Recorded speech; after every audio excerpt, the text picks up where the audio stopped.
Orihuela, vista desde el puente de Rusia.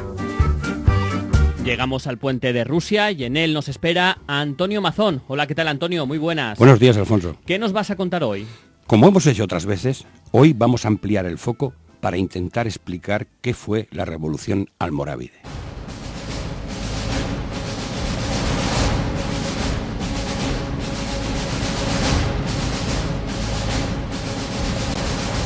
Salió el rey Alfonso con su ejército, matando y cautivando, devastando todo cuanto encontró a su paso.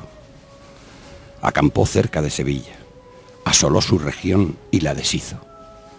Dirigióse después a la playa de Tarifa y allí las olas del mar batieron las patas de su caballo en el final de Al-Ándalus.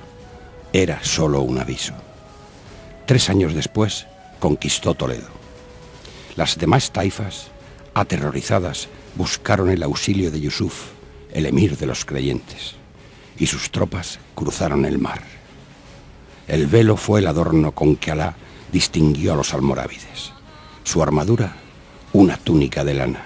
Sus armas, escudos de piel, arcos, lanzas y espadas ligeras. Tras ellos, atronadores tambores de guerra golpeados por negros senegaleses. Los cristianos no habían visto nunca ejército tan temible en el campo de batalla.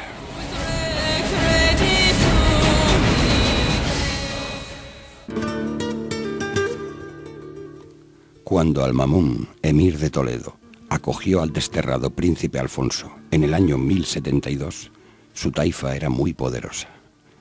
Había arrebatado ya a su yerno lo de Valencia y seguía protegido pagando las parias al reino de León.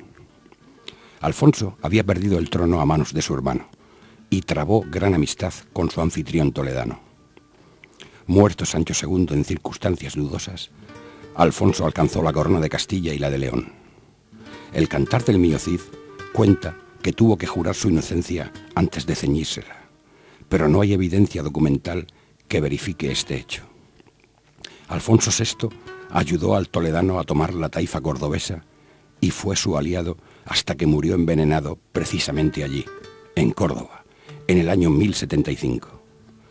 El nieto y heredero del toledano, llamado Al-Qadir, se consideró lo suficientemente fuerte para prescindir de la protección de Alfonso y dejó de pagar las parias. Pero sin el apoyo de las tropas castellanas, perdió Córdoba. Valencia se declaró independiente y las tropas de Badajoz entraron en Toledo en el 1080. Refugiado en Cuenca, Al-Qadir se vio forzado a pedir nuevamente la ayuda del castellano, y éste aprovechó la ocasión. Puso cerco a Toledo mientras hostigaba las taifas de Sevilla, Zaragoza y Valencia.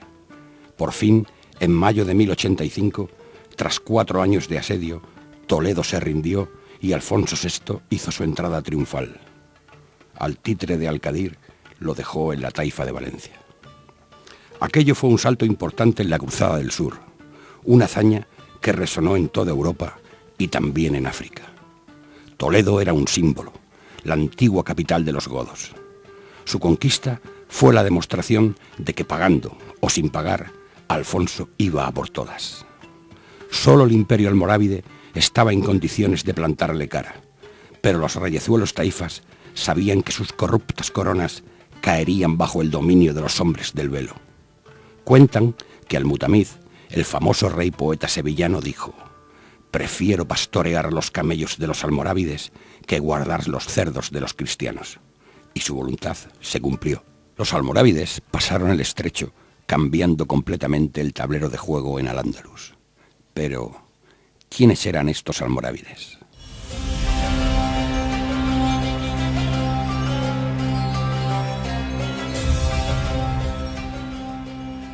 Los almorávides nacieron como un movimiento integrista de regeneración islámica. Todo empezó en la zona sur del Sáhara. En el siglo XI, el Magreb era un mosaico de pequeños reinos. El Islam se había extendido entre las tribus bereberes que luchaban por controlar el comercio a través del desierto.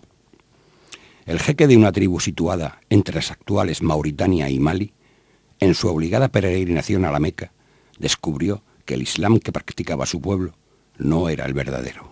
Yahya que así se llamaba, buscó un buen alfaquí que adoctrinase a su pueblo y encontró a Abdalá ben Yassin, un fundamentalista maliquí. Pero aquellos hombres del desierto tomaron con recelo la rigurosa doctrina islámica y muy pocos abrazaron sus enseñanzas. Ben Yassin y un grupo de unos 60 discípulos se encerraron en una ribat. De ahí viene el término almorávide, almorabitun, el que vive en la ribat, una especie de monjes guerreros al estilo de las órdenes militares cristianas que se encerraban en conventos fortificados como el que ya mencionamos en Guardamar. Sus contemporáneos los llamaron también al-mulatimun, que quiere decir los velados, pues cubrían su rostro con un velo por debajo de los ojos, costumbre muy práctica para la arena del desierto que podemos ver aún en los famosos tuareg. Para los almorávides, más que una protección, el velo se convirtió en una especie de uniforme que los distinguía en cualquier parte.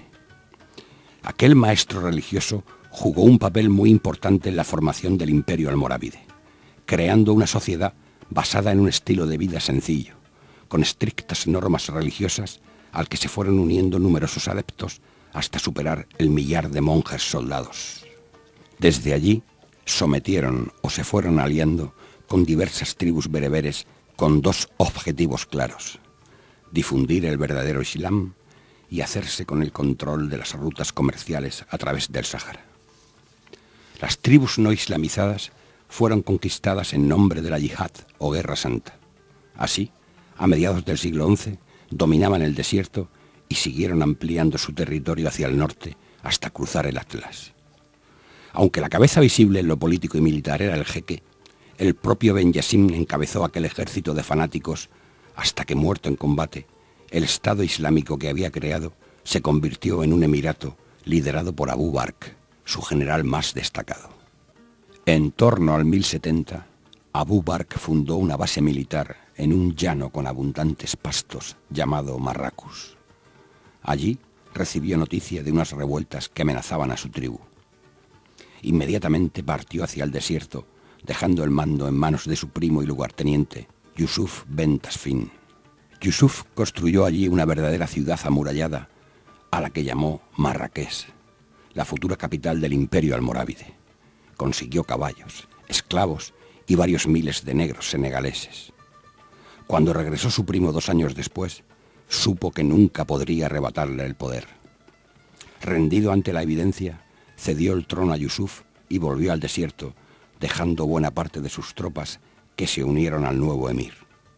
Yusuf, agradecido, lo colmó de dinero y regalos.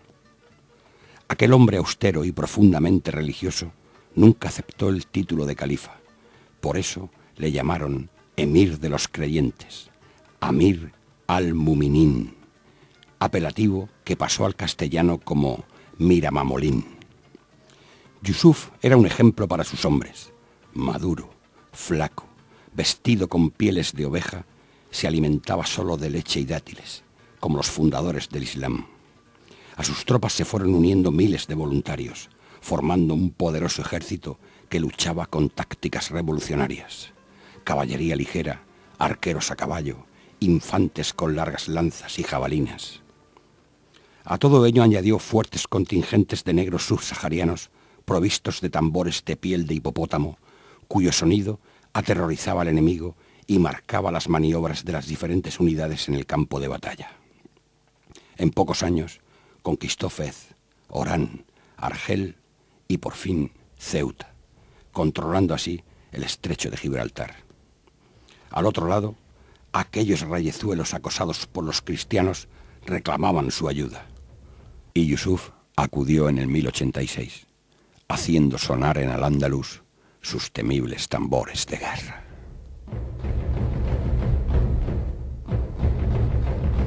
Antonio, hasta la semana que viene. Hasta el lunes.